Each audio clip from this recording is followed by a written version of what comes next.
Hello Minasan, Hikimamori this, and welcome to another indie game. This one's called Fermented on the 7th floor, and it's by the Fermenting on the 7th floor, and it's by the developer snek. Let's start again. The game starts just like this, like just on this screen you're seeing right now. You pointed at my life on the ground and cradled my hands as I went to pick it up. This is the first time I have ever felt like I can experience a life worth living. A life where its beauty shimmers more radiantly than the flares of self-immolation. I have been bathed, baptized by fire, and with the smoke still rising up from my charred and ashen form, you greedily and readily took me into your arms, allowed me to exist. I'm infinitely grateful to have had found you beside me that day. For the first time in forever, I dare look in the mirror in an attempt to find out if this is truly what I can grasp. It is. I'm anxious, I'm lost, and I'm in disbelief. I couldn't be happier.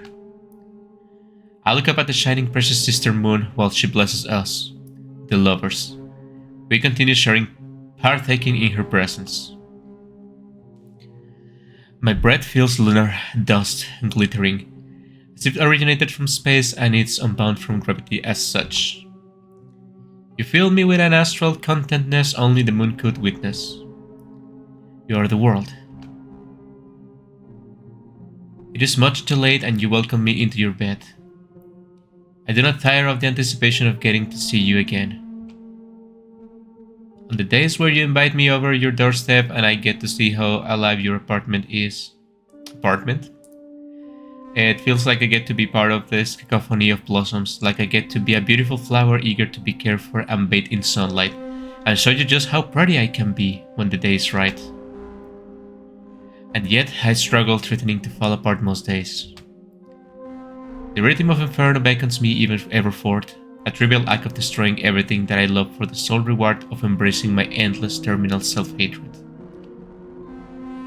The lessons I have learned have subsumed themselves into my subconscious over the years, rendering me both fragile and rugged, blunt and myopic towards the plights upon my soul, and it is scary to think I could build a life on top of myself.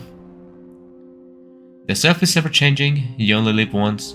You, the version of the self alive this second, dies tonight, and tomorrow another you is born and takes it with the joys and scars of today. There is no shame in giving your future you a headache.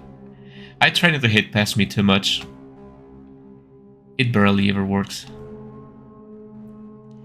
At least I have seen the world shimmer this deeply, forgetting all that you hate is but one side. Then I look outside the window and the sun is up. Oh, I'm going blind. Whoa. As my mind continues to rot, our bonds subsume themselves into the substrate of my subconscious. I created a playlist last year and all I remember about it is that we were in bed when it played. Seeing you bathe in the rhythms of my inner aesthetics make my heart beat faster. You pointed the playlist entry out on my phone and overt affection barrels from my heart and rushes up to my cheeks. I'm so happy to have these experiences with you, even if my conscience struggles to remember sometimes. Sharing music with you meant a lot to me. You're so delicate to me. Silver skin onions flocked to you, willing to be pickled, When I saw you take them out of the fridge, my heart filled with an effortless and casual sense of affection I had never known was possible. These delicate pearls are a treat. I prostrate myself before you and breathe in the scent on your hand. I feel safe. I swear to God, if this is a Shrek reference. Differentiating malt from kombucha is difficult when your brain is full of static. I mean, both of them are, kind of the same thing. And you will still hold my paw. I breathe in and the world washes over me. And then the world is gone again. I look down and find a delicate blossom in my shaking palms. I sow the seed deep within the soil, and I'm a light upon this earth. I feel wonderful. I cannot be stopped. I cannot set anything but the bare maximum. This life will be mine to decorate. I ascend further up. The air is getting warmer now. I feel like I can breathe for the first time in forever. I inhale the air of the pale morning horizon. It welcomes me, without judgment, without antipathy. I get to paint it in all the colors that I bleed and breathe, every vein in me another iridescence waiting to refract throughout the world, all over you. When I turn the corner, I still find you, happy. Oh, how enchanted I find myself by a life that leads me to find you in my bed. I feel safe in your arms. I ferment my thoughts up onto the 7th floor. They say it. I still cannot definitely say what I want you to call me, or in which context. The world is really scary for me. Sometimes I want to hug you. I know your shirt smells like one possible answer. I feel so intently cozy wearing it, taking into in your scent. You're wonderful. But much more certainly, I would like to experience life and elucidate the ways it can refract through us together. I'm overjoyed by experience when I'm with you. A life that leads us to go to the bars at midnight and on dates across days. I could never point at any one path that led us here, but that variety is precisely what makes your presence in my life feel so electric. When I'm scared, you hold me. When you cry, I will hold you until the moon wept in enmity, and the final stars died. When you were uncomfortable, we could mend and talk. When you look into my eyes, I feel bonded, fixated, arrested, challenged, and emboldened. I want to show you how much you meant to me. When you keep going at a point where others will quit, you can get to a taste much richer, much sweeter, much more complex. When you could never imagine. One no one ever will tell you about. You can rise up higher and higher.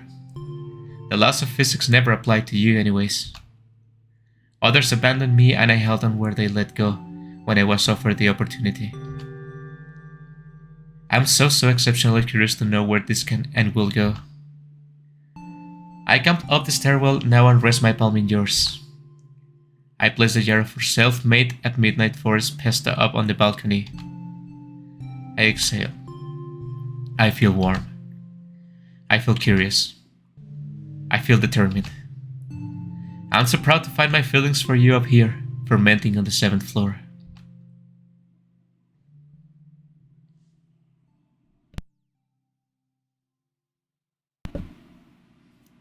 And the game closed itself. Alright, so that was Fermenting on the 7th floor. I thought it was going to... Well, it's kind of a metaphor, but also literally fermenting like pesto and I guess other things. It never occurred to me that you could ferment things on the rooftop. That I don't live in a building, right? So I wouldn't know. A short visual novel. Very beautiful, I think. Very beautifully written. Not sure what it was. I mean, it's about love, I guess, and obsession, maybe. I don't know. Let's go to the itch.io page and find out. It says so right here. 1100 words of rejecting to be like those that came before me. A glittering companion to resist the urge to blow up your life. I guess that's another game from this developer. So there's like not a follow-up, but like or like a prequel, but a companion. So I guess that means they are like kind of in the same universe. May check that up.